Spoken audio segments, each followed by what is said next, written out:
الحمد لله رب العالمين، والصلاة والسلام على سيد المرسلين قائد غر المحجلين وعلى آله وأصحابه الطيبين الطاهرين. أما بعد، فيا أيها المستمعون الكرام والحضور الأجل، إن هذا من مناسبات الفرح والسرور والغبطة والابتهاج أن ضيفنا الأعز الأكرم الشيخ التقي الصالح العالم الدكتور إبراهيم صلاح الهدهد نائب رئيس جامعة الأزهر الشريف قد شرف جامعتنا وأرضنا الهند بحضوره المليون، وأنا من نفسي ومن جميع الأسرة العالمية أرحب فضيلة الإمام ترحيبا حارا مملوءا بالحب والوفاء والإخلاص من سوداء قلبي، وأتوجه إليه بأخلص كلمات الشكر والتقدير وأجمل آيات التبجيل والتهديد على هذه المهنة الكبيرة. كما أشكر جميع الأسرة الأزهرية التي دائما تتعاون معنا في الشؤون التعليمية والثقافية، وتقوم بجهود متواصلة لتوطيد العلاقات بين المسلمين في كل صبح ووقت، وتبذل قصارى جهودها في نشر التعليمات الإسلامية النيرة والدعوة الإلهية الهادية إلى المسرات الأبدية والخيرات الأزلية. ومن بينهم أخص بالشكر والتقدير الإمام الأكبر فضيلة الإمام الدكتور أحمد الطيب حفظه الله تعالى ورعاه، شيخ جامعة الأزهر الشريف، أطال الله ثوابه فينا. يا مولانا، أنتم تعرفون جيدا أن الهند منذ عصر الإسلام لا زالت مهد الإسلام والمسلمين، وقد اهتمت كثيرا بالعلوم الإسلامية والثقافات الإسلامية، ولا سيما اللغة العربية، وبفضل هذا قد نبت من ترابها علماء وفقهاء وأصوليون ومحدثون كثيرون، وقدموا مساهماتهم الجبارة في سبيل نشر تعاليم الإسلام والعلوم الإسلامية،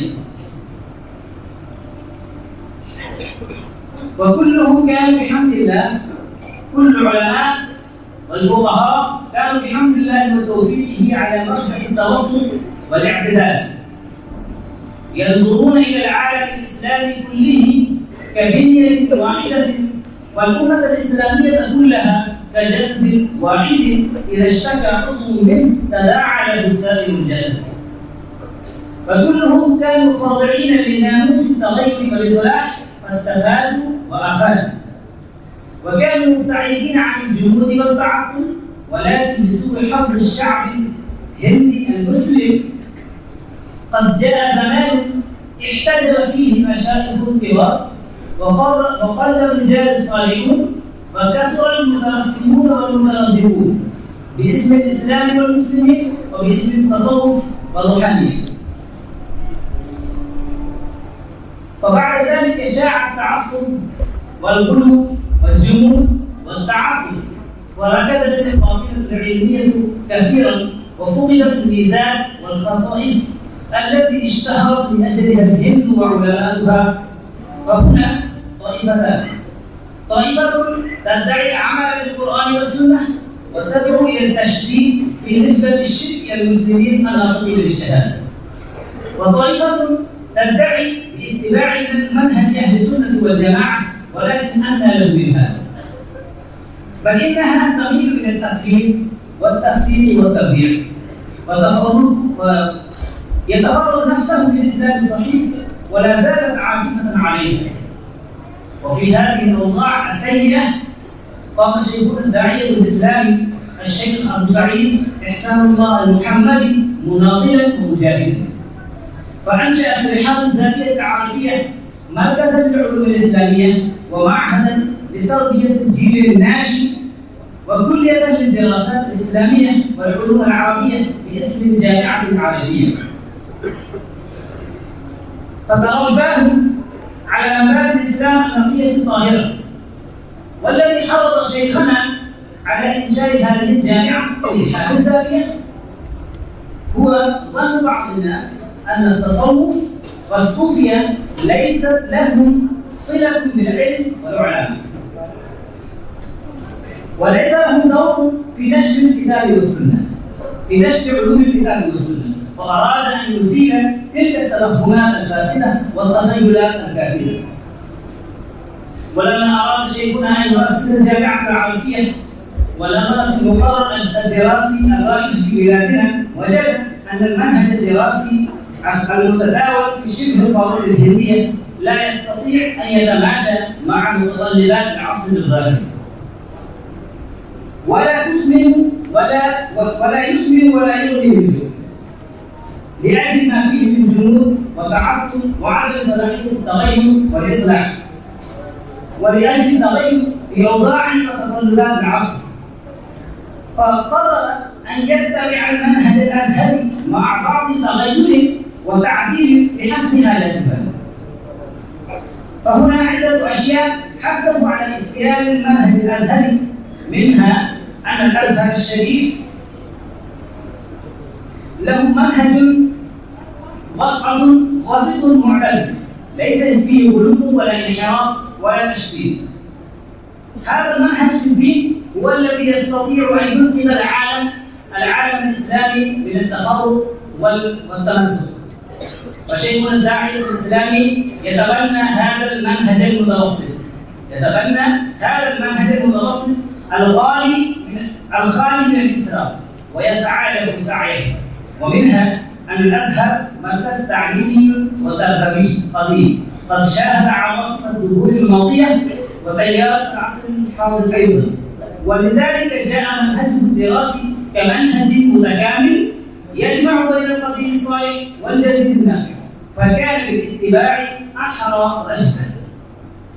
ولأجل ذلك قدم شيخنا طلبه إلى الإمام الأكبر وشيخ الأزهر الشريف لمعادلة الشهادة الثانوية الأزهرية مع الثانوية العربية مع الشهادة الثانوية الأزهرية، كما وجه طلبه في رسالة مدرس وتوفير الكتب الثانوية الأزهرية، واستجاب الأزهر الشريف دعاءه وطلباته، وتمت معادلة الشهادة الثانوية العربية مع الشهادة الأزهرية.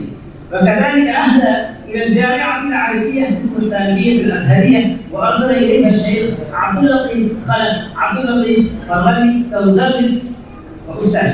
وقد استفدنا وطلبنا بحمد الله كثيرا من الشيخ عبد اللطيف فرغلي من المبعوث الأزهري، والمقبل مهداة إلى الجامعة العربية والمنهج الأزهري. والفضل كثير في ذلك يرجع للأزهر الشريف، فجزاهم الله خير ما يجزي به عباده العاملين المخلصين. ولكن يا سيدي، مع اتخاذ المنهج الدراسي الأزهري يواجه بعض المشاكل الداخلية الحكومية، من أولها الأزمة المالية. إن حكومة الهندية إنها لا توفر مساعدة مالية للمعاهد والكليات الإسلامية. إنها كذلك لا تقبل شهاداتنا لكونها مشتملة على المبادئ الإسلامية، مع أننا نعترف أنها لا تضع عراقيل لإنشاء المراكز التعليمية والتربوية الإسلامية. والمشكلة الثانية هي مشكلة اللغات الكثيرة التي تنطق في بلادنا. كان من المفروض أن يعتني كل من البلاد لتعليم أبنائها وأهاليها، وتنشئ مؤسسات خاصة للتعليم الديني، ولكنها لم تحدث.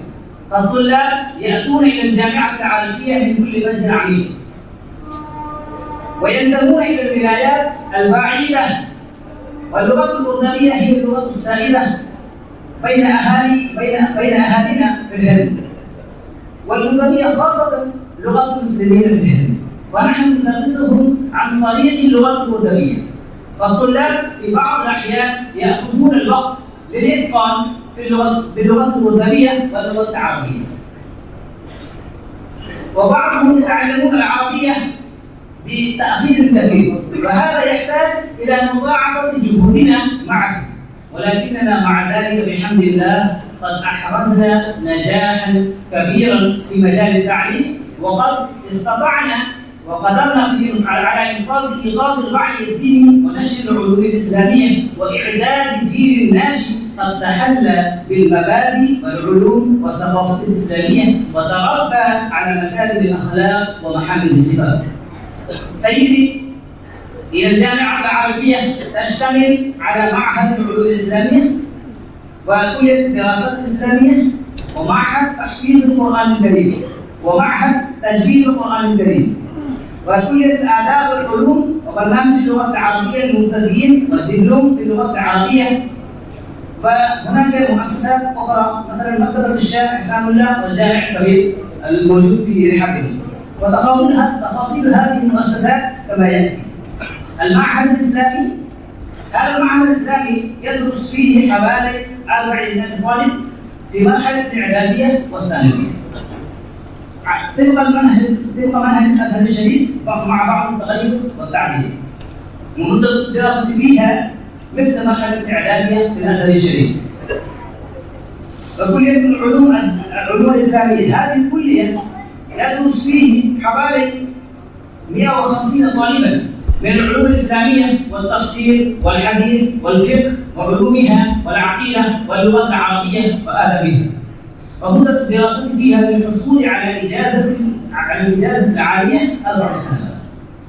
وكل سنة منقسمة إلى فصلين دراسيين، فالفصل الأولى والثانية تحتوي على المواد العامة، ويكون التخصص في السنة الثالثة والرابعة، وهكذا نؤهل الطلاب للالتحاق بالماجستير في المواد المختلفة في الجامعات المختلفة. معهد تحفيظ القرآن الكريم، هذا المعهد يدرس فيه نحو 50 طالبا تحت رعاية كريمة من جماعة من الحفاظ المتقنين المجودين. كلية الآداب والعلوم، هذه الكلية تعمل تحت رعاية جامعة مولانا آزاد الوطنية التركية، وهي توفر شهادة الليسانس والماجستير من بعد. وفي اللغة العربية واللغة الإنجليزية والتجارة والعلوم السياسية والاجتماعية، ويدرس فيها حاليا أكثر من 500 طالب. برنامج اللغة العربية للمبتدئين والدبلوم في اللغة العربية. وهناك في رحاب الجامعة مكتبة ثرية تحتوي على آلاف الكتب الإسلامية على الموضوعات المختلفة، ولديها عدة مخطوطات أيضا. وفي رحاب الجامعة أكاديمية الشهصفي، في هذه الأكاديمية أسست لترجمة وطباعة كتب التراث العربية وتخريجها وتحقيقها والتعليق عليها وإخراجها للنور في ثوب جديد ومظهر قشيد. وقد قامت بإصدار مجلة علمية دعوية إنسانية باسم الإحسان باللغة العربية والكردية، ومجلة الحزيرات الشهرية. وقد قامت بنشر بطبع بعض كتب التراث من الرسالة المكية للشيخ الإمام قطب الدين الدمشقي رحمه الله تعالى.